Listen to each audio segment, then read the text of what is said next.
नमस्कार दोस्तों कल से आप देख ही रहे हैं कि ईरान वॉर के बीच में जो कोरियन पेनिनसुला और जापान के आसपास का पूरा एरिया है वहाँ पर हलचल बढ़ गई है। क्योंकि कल जो है नॉर्थ कोरिया ने जिस तरह से मिसाइल लॉन्चेस किए थे सी ऑफ जापान, और कल ही खबर आ गई थी that North Korea fires around 10 ballistic missiles towards sea of Japan. लेकिन मैं आपको बता दूं, आज सुबह अचानक से खबर आती है that North Korea conducts test of nuclear capable multiple rocket launchers. ये जिस चीज़ की हम बात कर रहे हैं वो है KN-25, और ये नॉर्थ कोरिया के लिए सबसे बड़ा हथियार है। और इसकी वजह से कहीं ना कहीं जो जापान और अमेरिका जैसे देश हैं उनको काफ़ी ज़्यादा फिर है कि नॉर्थ कोरिया इसका करेगा क्या। क्योंकि जो खबरें आ रही हैं, लेकिन सबसे पहले तो ये देखेंगे कि हुआ क्या है। लेकिन नॉर्थ कोरिया ने लाइव फायर ड्रिल ये कंडक्ट किया जिसके अंदर 12 super large 600 rocket launchers involve थे। ये जो रॉकेट्स हैं ये बेसिकली कोरियन पेनिनसुला और जापान के बीच में दागे गए थे। मैं आपको एग्जैक्टली थोड़ा सा लोकेशन बता देता हूँ।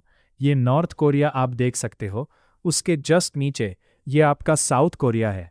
और जापान को यहाँ पर सबसे ज़्यादा डर है क्योंकि जापान का एरिया आप देखोगे ना, वो नॉर्थ कोरिया के काफ़ी नज़दीक है। और जापान को हमेशा ये डर लगा रहता है कि अगर कल के डेट में नॉर्थ कोरिया अटैक करेगा तो सबसे पहला जो शिकार होगा वो जापान होगा। यहाँ पर इस तरह के जो ड्रिलिंग है वो की है। और ये जो रॉकेट्स लॉन्च की है ना, मैं आपको बता दूँ, It traveled around 350 kilometers to 364 kilometers, और accurately जिस भी आइलैंड पर ये छोटे छोटे जो आइलैंड्स है, यहाँ पर जिस भी आइलैंड पर वो चाहता था उसको वो स्ट्रक कर गया। एंड जो लॉन्च है वो डेमोन्स्ट्रेट करता है कि किस तरह से नॉर्थ कोरिया जो टैक्टिकल न्यूक्लियर वेपन होता है, मैं आपको बताऊंगा इसको, वो आपका रॉकेट आर्टिलरी सिस्टम से मतलब डिलीवर कर सकता है। देखो क्या होता है ना कि इस तरह का अगर आप मिसाइल लॉन्चर है आपके पास तो आप इसको कहीं पर भी किसी भी समय ले जा सकते हो। बहुत आसान होता है आपके लिए इसको छुपा कर रखना कहीं पर भी। मतलब जो एनिमी कंट्री है, मतलब नॉर्थ कोरिया के रेडियस में 420 किलोमीटर रेडियस में आप कह सकते हो, यहाँ पर वो निशाना लगा सकता है। और ये तब हो रहा है जब ऑलरेडी अमेरिका और साउथ कोरिया एक जॉइंट मिलिट्री एक्सरसाइज कंडक्ट कर रहे थे। अच्छा, यहाँ पर ये जो वेपन की हम बात कर रहे हैं इसको समझ लीजिए। ये जो वेपन है it is KN-25 super large multiple launch rocket system. ये इसी की हम बात कर रहे हैं। ये तो it is hybrid between rocket artillery and ballistic missile. मतलब जिस तरह से आर्टिलरी सिस्टम होता है, जैसे भारत में आपने सुना होगा पिनाका के बारे में, ठीक है, तो वो भी आपका ट्रक के ऊपर माउंटेड होता, उसको कहीं पर भी हम ले जा सकते हैं। तो उसने यहाँ पर उसको मिक्स कर दिया, हाइब्रिड बना दिया है रॉकेट आर्टिलरी और बैलिस्टिक मिसाइल का। और इसका कैलिबर बहुत ह्यूज है, 600 का, और इसकी रेंज है 420 किलोमीटर तक। और यहाँ पर वॉरहेड की बात करें तो जो कन्वेंशनल वॉरहेड है वो भी कैरी कर सकता है, और न्यूक्लियर वॉरहेड भी ये कैरी कर सकता है। और ये मोबाइल लॉन्च व्हीकल के थ्रू लॉन्च किया जाता है। ये जो सिस्टम है, जैसा मैंने आपको बताया है, इसको हाइब्रिड वेपन की तरह डिस्क्राइब किया गया है कि आर्टिलरी और बैलिस्टिक मिसाइल दोनों का ये मिक्सचर आपको देखने को मिलेगा।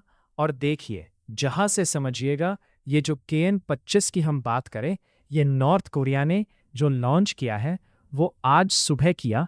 लेकिन कल जो खबर आई थी ना, उसमें यहाँ पर नॉर्थ कोरिया, खैर यहाँ पर क्वेश्चन ये आता है कि ये मल्टीपल रॉकेट लॉन्चर होते क्या है। इसको शॉर्ट में MRLS कहते हैं। जैसे अमेरिका के पास M270 MLRS है, रशिया का जो स्मर्च आपने सुना होगा BM-30 स्मर्च, वैसे नॉर्थ कोरिया ने अपना बनाया है KN-25। ये क्या करता है ना, कुछ ही सेकेंड्स के अंदर अंदर मल्टीपल रॉकेट्स फायर करता है। जैसे भारत का मैंने आप, और उससे होता क्या है कि मान लो एक पर्टिकुलर रेडियस में अगर आपको इस पूरे एरिया को तबाह करना है तो आप क्या करोगे, बहुत सारे रॉकेट्स एकदम अचानक से लॉन्च कर दोगे और पूरा का पूरा एरिया जो है वो ख़त्म हो जाएगा, डिस्ट्रॉय हो जाएगा। तो इसका मेन कैरेक्टरिस्टिक यही होता है कि साइमल्टेनियसली एक साथ कई रॉकेट्स लॉन्च किए जाके हैं। बड़ा अच्छा KN-25 इतना यूनिक क्यों है? क्योंकि होने के लिए तो ये अमेरिका के पास भी है, रशिया के पास, भारत के पास, कई देशों के पास है। लेकिन KN-25 की खास बात यह है, मैं आपको बता दूं, it is one of the most unusual artillery system in the world. बताया जाता है क्योंकि एक तो ये बहुत लार्ज है, 600 मिलीमीटर का डायमीटर। मैंने आपको ट्वाइस आपको ये देखने को मिलेगा, और ये बैलिस्टिक मिसाइल की तरह बिहेव करता है। मैंने आपको बताया ना, इसका ट्रेजेक्ट्री आपको बैलिस्टिक मिसाइल की तरह देखने को मिलेगा। पूरा जो गाइडेंस फिन्स वगैरह है उसका इस्तेमाल करता है, और हंड्रेड्स ऑफ किलोमीटर दूर जो है ये टारगेट कर सकता है। मतलब यूएस की फोर्सेस ने इसको शॉर्ट रेंज बैलिस्टिक मिसाइल बताया है, ऑल्दो नॉर्थ कोरिया इसको आर्टिलरी कहता है। और अच्छा, ये न्यूक्लियर कैपेबिलिटी के बारे में आपको बता दूं, मैंने आपको पहले ही बोला कि ये टैक्टिकल न्यूक्लियर वेपन को कैरी कर सकता है। जो नॉर्मली आप न्यूक्लियर बॉम्ब्स के बारे में सुनते हो ना, that is strategic nuclear bomb. जैसे कि मान लो अगर आपको पूरे के पूरे शहर को तबाह करना हो, ख़त्म करना हो, तब उस केस में वो स्ट्रेटेजिक न्यूक्लियर बॉम्ब की चर्चा होती है। जो यहाँ पर जिससे क्या होगा कि मानो किसी शहर के अंदर आपको एक पर्टिकुलर मिलिट्री बेस को तबाह करना हो, किसी एयरपोर्ट को ख़त्म करना हो, तो वहाँ पर भी आप न्यूक्लियर लॉन्च करके सिर्फ आप उसी पर्टिकुलर एरिया को ख़त्म करना चाहो तो कर सकते हो। तो इस तरह की हम चर्चा करते हैं। That is what it is called as tactical nuclear weapon.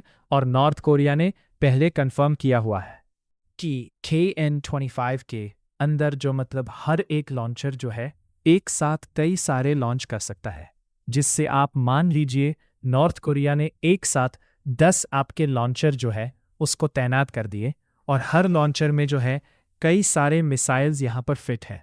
तो क्या करेगा कि अचानक से कुछ सेकंड्स के अंदर मतलब 10 लॉन्चर्स आपने लॉन्च वहाँ पर रख दिए, और हर एक लॉन्चर में मतलब कुछ ही मिनट में 60 रॉकेट्स आप फायर कर दोगे। अब आप जस्ट इमेजिन करके देखो, दुनिया की कितनी भी बड़ी शक्ति क्यों ना हो, दुनिया के पास कितना भी बेहतर डिफेंस सिस्टम क्यों ना हो, लेकिन अचानक से अगर 60 रॉकेट्स अगर उसके पास गिरेंगे, तो उसमें से मान लो अगर आप 50 भी ख़त्म कर देते हो तो। और मोबाइल लॉन्च कैपेबिलिटी है, मैंने आपको बताई दिया कि इसको टर्नल्स में हर जगह ये लोग छुपा कर रख देते हैं ताकि पता ना चल पाए, और इसको इंटरसेप्ट करना भी डिफ़िकल्ट है। जो मैं आपको बोल रहा था ना, मिसाइल डिफेंस सिस्टम है, जैसे अमेरिका का पेट्रियट थर्ड, इस तरह के जितनी भी डिफेंस सिस्टम है वो आपका बैलिस्टिक मिसाइल के लिए डिज़ाइन किया जाए। नॉर्थ कोरिया ने ये मिसाइल्स क्यों लॉन्च किया है? देखिए, उनका ये कहना है कि हम चाहते हैं कि ये जो यूएस और साउथ कोरिया के द्वारा ड्रिल किया जा रहा है उसका जवाब दें, क्योंकि साउथ कोरिया और यूएस ने मिलकर freedom shield military exercise launch किया है, और इसका मेन पर्पस यही है कि जो वॉर सिनेरियो के एक्सरसाइजेस है उसको सिमुलेट किया जाए, नॉर्थ कोरिया के खिलाफ अपने आप को रेडी किया जाए। नॉर्थ कोरिया ये कह रहा है कि ये जो अमेरिका और साउथ कोरिया कर रहे हैं ना ड्रिल, ऐसा लगता है कि वो नॉर्थ कोरिया को इन्वेजन करने वाले हैं। So that is why north Korea ने कहा है कि वो भी इस तरह की मिसाइल लॉन्च करके अपने आप को रेडी कर रहा है, मतलब एक सिग्नल दे रहा है। यहाँ पर स्ट्रेटेजिक सिग्नल की बात का समझिए। एक तो डिटरेंस का काम करेगा, साउथ कोरिया, जापान, यूएस के जो बेसिस हैं एशिया में, उसके ये लॉन्च करके अपने आप जो, क्योंकि आप समय समय पर रॉकेट्स को लॉन्च करते हो देखने के लिए कि क्या वो ऑपरेशनल रेडीनेस है कि नहीं, जब एक्चुअल वॉर का टाइम आएगा तो क्या वो सही से इस्तेमाल हो पाएगा कि नहीं, उसकी एक्यूरेसी कितनी होगी। ये एक तो हो गया, पॉलिटिकल मैसेजिंग भी हो गई। नॉर्थ कोरिया ये मैसेज दे रहा है कि इंटरनेशनल सैंक्शंस भले ही आप लगा दो, लेकिन यहाँ पर यूएस मिलिट्री का अब जो प्रेजेंट है उसको हम रेजिस्ट करने की कोशिश करें। और नॉर्थ कोरिया अपना डोमेस्टिक प्रोपेगेंडा तो करता है, ये अपने पॉपुलेशन को दिखाता है कि देखो हम कितने शक्तिशाली हैं। तो इस तरह की चीज़ें आपको, और हर एक लॉन्चर मल्टीपल रॉकेट्स फायर कर सकता है। एक लार्ज बैटरी जो है हंड्रेड्स ऑफ रॉकेट्स कुछ ही मिनट के अंदर आपका लॉन्च कर देगा, और बहुत बड़ा सीरियस चैलेंज होगा किसी भी डिफेंस सिस्टम के लिए। अच्छा, जापान इसको इतना सीरियसली क्यों लेता है?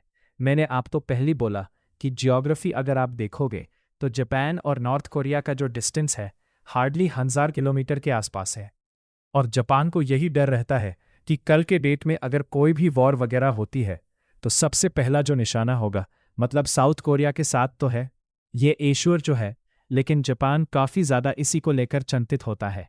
और इसीलिए आप देखोगे तो कल जैसे इस या नहीं तो इसको लेकर तुरंत जो अपना क्राइसिस टीम है उसको एक्टिवेट कर दिया गया। आप देख सकते हो इमरजेंसी स्टेप्स लिए गए हैं।